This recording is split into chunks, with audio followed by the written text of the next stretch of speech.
Hello, good evening everyone. आज हम पढ़ने वाले हैं बीएससी फर्स्ट ईयर का फिजिकल केमिस्ट्री का गैसीय अवस्था, गैसीय स्टेट। आप लोगों का जो पहला टॉपिक है वो आज है मैक्सवेल का आणविक वेगों के वितरण नियम, Maxwell distribution law of molecular velocities. Second है प्रायिकता, औसत, वर्ग, मध्य, मूल वेग का परिकलन, most probable, average and root mean square velocities. देखो, मैक्सवेल का डिस्ट्रीब्यूशन लॉ हमें क्या कहता है कि जो गैसें जो होती है ना, वो क्या करती है, अलग अलग डायरेक्शंस में क्या करती है, मूवमेंट करती रहती है ना, और अलग अलग डायरेक्शन में मूवमेंट करती रहती है। और उसके अलावा इनके मूवमेंट जब हो रहा होता है तो ये एक वेग की एक निश्चित परास जो रहती है उसके बीच में क्या करती है, ये मतलब उसी के अंदर क्या करती है, ये मूवमेंट करती है ना। तो कहने का मतलब ये है कि जो मूवमेंट हो रहा है ये किसी भी डायरेक्शन में कैसे भी हो सकता है, किसी भी वेग से हो सकता है। तो हम क्या बात कर रहे हैं कि माना कि जो हमारी गैस है उसका जो मास है वो m है, m तो गैस का मास हो गया है ना। उसके बाद u जो है वो उसकी क्या है, वेलोसिटी है ना, u उसकी वेलोसिटी हो गई है हमारे पास, है ना। तो किसी अणु की काइनेटिक ऊर्जा या गतिज ऊर्जा के बारे में अगर हम बात करें तो वो कितनी होगी, एप्सिलॉन इक्वल्स टू 1/m² के हमको बराबर मिल जाएगी, ठीक है ना। ये इसकी अणु की गतिज ऊर्जा हो गई है ना।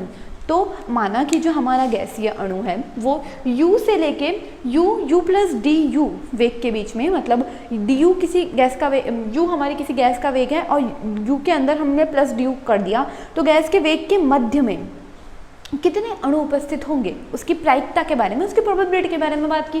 तो माना कि उसके बीच की प्रोबेबिलिटी हमारे पास क्या है, Pu du के हमको बराबर मिल रही है ना प्रोबेबिलिटी। तो अगर वो उसके बराबर अगर हमको मिल रही है तो प्रायिकता जो होगी, मैक्सवेल ने ये कहा कि किसी भी अणु के पाए जाने की प्रायिकता जो होगी वो हमारे पास समानुपाती होगी E माइनस E/kT के बराबर हमको मिल जाएगी। प्रायिकता हम इससे दर्शा रहे हैं, ये प्रोबेबिलिटी है, P फॉर प्रोबेबिलिटी, प्रायिकता Pu du हम दर्शा रहे हैं। तो Pu du हमारे पास समानुपाती हो जाएगी E माइनस E/kT के बराबर हो जाएगी। इसके समानुपाती चिन्ह हटाएंगे तो A आ जाएगा। उसके बाद हम जानते हैं कि E जो है वो mu²/2 के बराबर है, तो E की जगह mu²/2 लिख दिया, kT du हमको मिल गया। इसके बाद हमने क्या किया है कि लिमिट्स लगा दी है।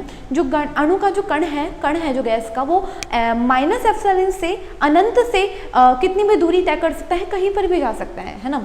तो हमने इसको इंटीग्रेट किया है, माइनस एप्सिलॉन से प्लस एप्सिलॉन के बीच में इसको इंटीग्रेट कर दिया। सेम इसको भी हमने इंटीग्रेट कर दिया है ना। तो हमेशा ध्यान रखना, आप अभी थर्ड ईयर में पढ़ोगे ये चीज़ कि प्रायिकता का मान हमेशा क्या रहता है, एक होना चाहिए, एक ही होना चाहिए। तो इसका मतलब प्रायिकता, ये प्रायिकता है, प्रायिकता का मान हमें हमेशा कितना मिलना चाहिए, एक मिलना चाहिए, है ना। तो एक हो जाएगा। उसके बाद जो हमारा a है, एक कांस्टेंट है, a का जो मान है वो m/2kT के हमको बराबर मिलता है, m/2kT के बराबर मिलता है। तो ये देखो m/2kT जो रहता है वो हमारे पास a के बराबर हो गया। तो इसकी जगह मैंने क्या कर दिया, इस टर्म को मैं पूरा बाहर लेके आ गई और इसकी जगह मैंने a लिख दिया। इसके बाद ये इंटीग्रेशन का एक रूल है, डायरेक्ट इंटीग्रेशन है, याद रखना। इसका इंटीग्रेशन सॉल्व करने पे आपको मिलता है π/a ब्रैकेट में 1/2 आपको, मतलब √π/a आपको मिल जाता है ना। ये जो आपको मिला है, उसके बाद a का मान आप यहाँ से लिख सकते हो, m/2kT लिख सकते हो। तो m/2kT हमने लिख दिया, 1/2 हमको मिल गया। इसके बाद हमने क्या किया, इस मान को उठा के मैंने इसकी जगह लिख दिया, ठीक है। तो ये प्रायिकता हमको 1 मिल गई है, 1 हमको बराबर मिल गया किसके, a, और इसकी जगह मैंने लिख दिया ये वाला मान, ये इसके बराबर हमको मिल गया। तो यहाँ से हम a का मान निकाल सकते हैं। a का मान हमें ये यहाँ चला जाएगा, ये यहाँ चला जाएगा, तो m/2πkT हमको मिल जाएगा, 1/√2 हमको मिल जाएगा, a का मान मिल जाएगा। इस a के मान को उठा के मैं इस समीकरण में लिख दूं तो मुझे फाइनल इक्वेशन क्या मिलेगी, ये तो ऐसे कैसे मिलेगा, इसकी जगह a की जगह मुझे ये मिल जाएगा और इस तरीके से हमको ये इक्वेशन मिल जाएगी, गैस की इक्वेशन हमको मिल जाएगी। आगे देखना क्या करना है आप लोगों को। ये तो हमने बात कर ली कि सिर्फ और सिर्फ du डायरेक्शन में, du वेलोसिटी के बारे में बात कर ली, जब du डायरेक्शन में हमारा जो गैस का अणु है गति कर रहा है। लेकिन जरूरी तो नहीं है कि वो du डायरेक्शन में ही गति करे, हो सकता है कि वो v और हमारे पास दूसरी डायरेक्शन है उनमें भी v और w डायरेक्शन है उसमें गति कर रहा हो। तो उस गति के लिए हम क्या करते हैं, तो उस गति के लिए हम क्या करेंगे कि हम उन कोऑर्डिनेट्स को भी क्या करेंगे, साथ में जोड़ देंगे। तो उन कोऑर्डिनेट्स को सॉल्व करने पे देखना आपको क्या मिल रहा है। देखो क्या हो रहा है, अब मैंने आपको कहा कि जो मोमेंट है वो तो तीनों डायरेक्शन में हो सकता है। जो वो तीनों डायरेक्शन में हो सकता है तो v, u, v और w तीनों डायरेक्शन में हो सकता है। इन चीज़ों को हम इस तरीके से लिख सकते हैं कि ये इस पर डिपेंडेंट प्रॉपर्टीज़ हो गई। उसके बाद क्या हो गया, देखो क्योंकि हमने d के बारे में, u के बारे में बोला था, तो u के बारे में आपको याद हो तो प्रोबेबिलिटी को कैसे लिखा था, u du लिखा था ना, तो वैसे ही हम इसके बारे में भी करेंगे। u du लिख दिया, v dv लिख दिया, w dw लिख दिया। उन चीज़ों को सॉल्व करने पे हमें इस तरीके से मिल जाएगा। अब देखो सिर्फ एक कोऑर्डिनेट के बारे में जब बात की थी तो हमें p u du हमें मिल गया था m/2 kt 1/2, इस तरीके से ये टर्म मिल गई थी। तो क्या करेंगे, देखो तीनों डायरेक्शन में ले रहे हैं तो 1/2, एक डायरेक्शन में 1/2, दूसरे डायरेक्शन में 1/2, ये वाला जो पावर है ये एक डायरेक्शन में 1/2, दूसरे में 1/2 और तीसरे में भी 1/2, मिलकर हमारे पास कितना बना देगा, 3/2 हमको मिल गया, है ना। तो यही 3/2 मिल गया तीनों डायरेक्शन में। बाकी u स्क्वायर की जगह हम तीनों के जोड़ को लिख देंगे, du की जगह हम तीनों को लिख देंगे, है ना। ये हमारे पास तीनों के लिए समीकरण हो गई। उसके बाद क्या किया है, आपके पास c स्क्वायर जो है वो एरिया है, टोटल एरिया जो कवर कर रहा है उसके बारे में बात चल रही है। टोटल एरिया तो हमारे पास cu मिल गया, इन तीनों के जोड़ के बराबर हो गया। एरिया की बात की जाए तो ये 4 सी स्क्वायर डी सी के बराबर है। इन मानों को मैंने यहाँ रख दिया, इसकी जगह तो मैंने सी स्क्वायर लिख दिया, इसकी जगह मैंने लिख दिया 4 पाई सी स्क्वायर डी सी मैंने लिख दिया। तो मुझे फाइनल जो समीकरण है मैक्सवेल के डिस्ट्रीब्यूशन के मॉलिक्यूलर वेलोसिटीज़ की मुझे ये मिल गई है। टोटल जो प्रोबेबिलिटी है वो आपको किसके बराबर मिल गई है, इसके बराबर मिल गई है। किसके लिए, तीनों डायरेक्शन के लिए आपको ये मिल गई है। ये आपकी फाइनल इक्वेशन आपको मिल चुकी है ना। इसके बाद हम बात करते हैं, देखो हम क्या कर रहे हैं, देखो अब क्या कर रहे हैं हम लोग, हमने क्या किया, देखो मैंने आपको बता दिया फाइनल इक्वेशन हमको जो मिली थी वो हमें ये मिली थी, है ना। अब क्या कर रहे हैं, देखो हम लोग ये जानना चाहते हैं कि अणुओं का जो हमने टोटल बोला है सी से सी, हमने माना कि टोटल एरिया सी मान लिया, है ना, और उसमें इंक्रीज कर दिया, डीसी का इंक्रीज कर दिया, तो उनके मध्य में कितने अणु उपस्थित हो गए उनके बारे में हम बात कर रहे हैं, है ना। तो वो हमें किसके बराबर मिल जाएगा, प्रोबेबिलिटी हमें इसके बराबर मिल जाएगी।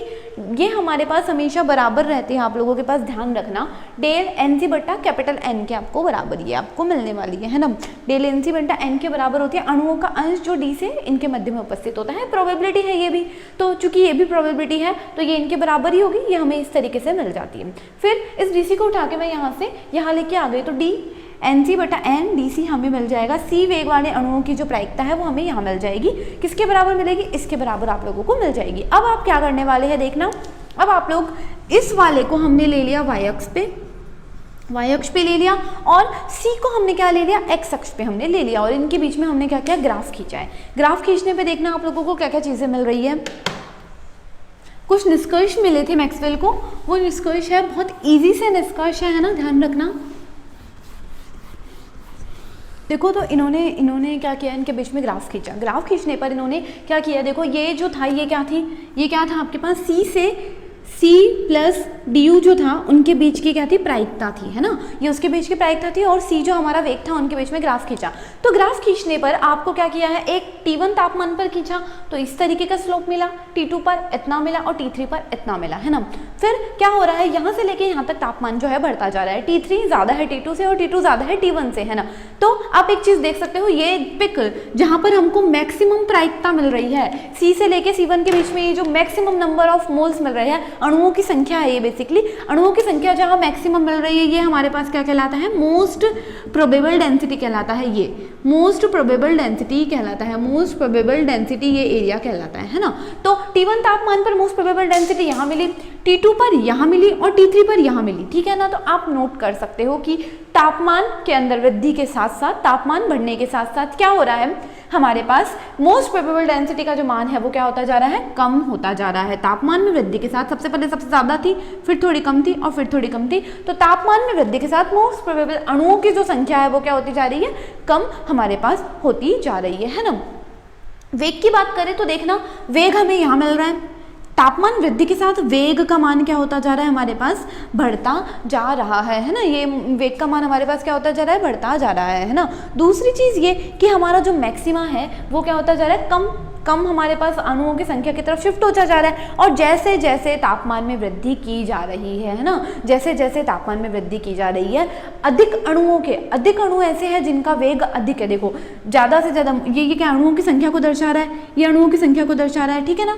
तो क्या बता रहा है कि जैसे जैसे वेग अधिक वेग पर हमारे पास अणुओं की संख्या अधिक है, जो कि मतलब क्या दे रही है हमारे पास, अधिक दे रही है। और जबकि इसकी देखा जाए तो देखो मोस्ट प्रोबेबल डेंसिटी हमें कम वेग पर मिल रही है, मतलब इसमें अणुओं की संख्या क्या, अणुओं का वेग क्या कम है। जबकि यहाँ से लेके यहाँ तक जाने पर क्या होता जा रहा है, अणुओं का जो वेग है ना वो क्या होता जा रहा है, इंक्रीज होता जा रहा है ना। इसके बारे में हमने बात कर ली। तो दो तीन स्टेटमेंट है। सबसे पहली बात तो ये जो अल्फा है इसको बोलते हैं, ये अल्फा पॉइंट है, इसको मोस्ट प्रोबेबल डिस्ट्रीब्यूशन बोलते हैं। एक बार ग्राफ में देख लो, देखो ग्राफ में आप पीपीटी में देख सकते होगे कि ना, देख पा रहे होंगे पीपीटी के अंदर कि आप लोगों को क्या मिल रहा है। एक तो तापमान बढ़ने के साथ साथ 100 से लेकर 500 तापमान बढ़ने के साथ साथ जो ग्राफ है वो आपको नीचे जाता हुआ आप लोगों को मिल रहा है ना। इसके बारे में बात कर ली। मोस्ट प्रोबेबल डेंसिटी मैंने बता दी। प्रायिकता वेग के मान में वृद्धि होती जा रही है, तापमान बढ़ने के साथ ग्राफ में दिख रहा है। उच्चिष्ट के अधिकतम वेग की ओर प्रतिस्थापन को भी बता दिया है कि किस प्रकार से मैक्सिमा जो है अधिकतम वेग की तरफ तापमान बढ़ने के साथ जाता जा रहा है। फिर वक्र की चौड़ाई देखो, ये कम चौड़ा ग्राफ है, वक्र की चौड़ाई भी तापमान बढ़ने के साथ साथ होती जा रही है, क्या है, बढ़ती जा रही है। यही आपका मैक्सवेल का जो था ना नियम है ना। उसके बाद हम बात करते हैं कि प्रायिकता, calculation of most probable average and root mean square velocities की हमको क्या करनी है, कैलकुलेशन करनी है ना। तो देखना इसमें क्या करना है।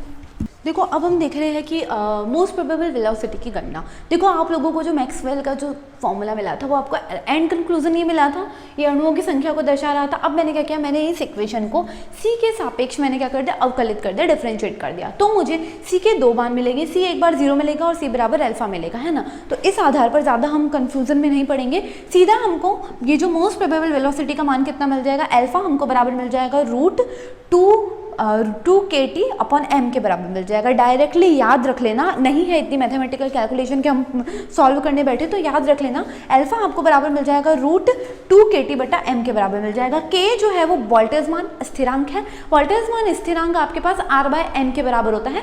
R गैस कांस्टेंट है, n जो है वो नंबर ऑफ मोल्स है, इसके बराबर होता है। इन मान को उठा के मैंने यहाँ रख दिया, मुझे ये मिल जाएगा। फिर m और n जो होता है वो कैपिटल M जिसे कहते हैं नंबर ऑफ मोल्स में, अगर हम ग्राम में जो भार को मल्टीप्लाई करते हैं तो हमको अणुभार के बराबर ये चीज़ मिल जाती है, मॉलिक्यूलर वेट के बराबर मिल जाती है, तो मॉलिक्यूलर वेट मिल गया। फिर PV बराबर RT होता है, आपको पता है, तो RT की जगह मैं PV लिख सकती हूँ, मुझे ये मिल गया। डेंसिटी जो होती है, घनत्व जो होता है वो M अणुभार अपन आयतन के बराबर होता है, तो मैंने वही कर दिया। तो इसकी जगह मैं D लिख सकती हूँ, √2p अपॉन D जो है। तो ये हमारे पास ये जो पूरा है ये पूरा हमारे पास क्या मिल गया, ये इतना सारा जो है ये इक्वेशन हमको 2-3 इक्वेशन जो मिली है ये सारी क्या मिल गई है हमारे पास, मोस्ट प्रोबेबल वेलोसिटी के बारे में हमको मिल गया है कि मोस्ट प्रोबेबल वेलोसिटी के मान की गणना कैसे की जाती है। इसके बराबर होती है √2 kT अपॉन m के बराबर होती है, और बाकी √2p अपॉन d के बराबर भी होती है ना। उसके बाद हम सेकंड जो चीज़ बात कर रहे हैं, सेकंड हमारे पास है देखो अब हम दूसरे की बात कर रहे हैं। दूसरा आपके पास क्या है, एवरेज वेलोसिटी की अब हम बात कर रहे हैं। एवरेज वेलोसिटी जो आपके पास होती है वो क्या रहती है, देखना c बार होती है, इसको v से दर्शाते हैं, ये c/n के आपको बराबर मिल जाती है ना। अब आप मैक्सवेल के समीकरण से आप क्या कर सकते हो, इसका dnc का मान आप निकाल सकते हो, ठीक है ना। वहाँ से आप निकाल लेना मान, उस निकालना क्या है, रीअरेंज करना है, फिर ये मान मिल जाएगा, रख दिया है ना। फिर क्या करना है, देखो इस n को और ये n कॉन्स्टेंट कट जाएंगे, 4π ये वाली जो टर्म है ये आगे कांस्टेंट ले लेंगे, अंदर की तरफ हमारे पास ये चीज़ें बच जाएगी। अब क्या करना है, देखो ये तो ये ऐसे कैसे आ गया, फिर ये डायरेक्ट डिफरेंशिएशन है, इसको सॉल्व याद रखना, सीधा याद रखना, इसका मान 1/2a² के आपको बराबर मिलता है। तो इसकी जगह मैंने 1/2a² की जगह मैंने a का मान आपको मैंने मैक्सवेल सॉल्व करते टाइम अभी बताया था m/2 kT के बराबर होता है, तो स्क्वायर के बराबर हो जाएगा। जब कुछ चीज़ें कट जाएगी इसमें और कुछ चीज़ें कट जाने के बाद c बार का मान बचेगा √8 kT अपॉन πm के बराबर बच जाएगा। सेम चीज़ k का जो मान रहता है हमारे पास, k हमारे पास R/n के बराबर है, वही हम यहाँ लिख देंगे, R/n के बराबर लिख देंगे, तो c बार हमें किसके बराबर मिल जाएगा, √RT बटा πm n के बराबर मिल जाएगा, ठीक है। इसकी जगह mn की जगह मैं कैपिटल M लिख सकती हूँ, मैं लिख दूंगी। उसके बाद मैंने क्या किया, इस RT की जगह मैं PV लिख सकती हूँ, तो मैंने PV लिख दिया। m/v जो होता है वो डेंसिटी के बराबर होता है, तो मैं m/v की जगह डेंसिटी में लिख सकती हूँ, है ना। तो ये इस तरीके से हमारे पास टोटल फाइनल सॉल्यूशन हमको मिल जाएगा। उसके बाद हम बात करते हैं रूट मीन स्क्वायर वेलोसिटी के बारे में बात करते हैं। ये आज का लास्ट टॉपिक है, देखना इसमें क्या है। देखो क्या करना है आपको, ये रूट आपके पास रूट मीन स्क्वायर जो वेलोसिटी होती है वो c जो होती है वो आपके पास c स्क्वायर 1/√2 के बराबर हो जाती है। इसकी जगह आप लोग इस तरीके की टर्म लिख सकते हो, d nc का मान आप मैक्सवेल से निकाल दोगे। उन चीज़ों को जब आप सॉल्व करोगे और कुछ फिक्स डिफरेंशिएशन है उनको आप याद रखना, उनको जब आप सॉल्व करोगे तो आपको फाइनल कंक्लूजन मिलेगा c बराबर मिल जाएगा √3 kT/m के आपको बराबर मिल जाएगा, √3 kT/m के बराबर मिल जाएगा। वही जो हमारा k है वो r/n के बराबर। इस तरीके से जब हम सॉल्व करेंगे तो जैसे अभी मैंने पहले किया था उस तरीके से हम सॉल्व करेंगे तो हमें रूट मीन स्क्वायर वेलोसिटी का मान मिल जाएगा। एक बार पीपीटी में देख लेते हैं। देखो पहला जो है वो आरएमएस का मान है ना, सेकंड जो है वो एवरेज वेलोसिटी औसत जो हमारे पास है उसका मान है, थर्ड जो है प्रोबेबल मोस्ट प्रोबेबल वेलोसिटी का मान है। इनका जब अनुपात आप निकालोगे तो आपका अनुपात जो फाइनल कंक्लूजन है वो मिलेगा रूट मोस्ट प्रोबेबल का, एवरेज का और आरएमएस का, रूट मीन स्क्वायर वेलोसिटी का आपको मिलेगा 1 एक, और अनुपात में मिलेगा 1.128, अनुपात 1.224 आपको मिल जाएगा। फाइनल कंक्लूजन है ना। Thank you so much, I think आप लोग को समझ में आया होगा।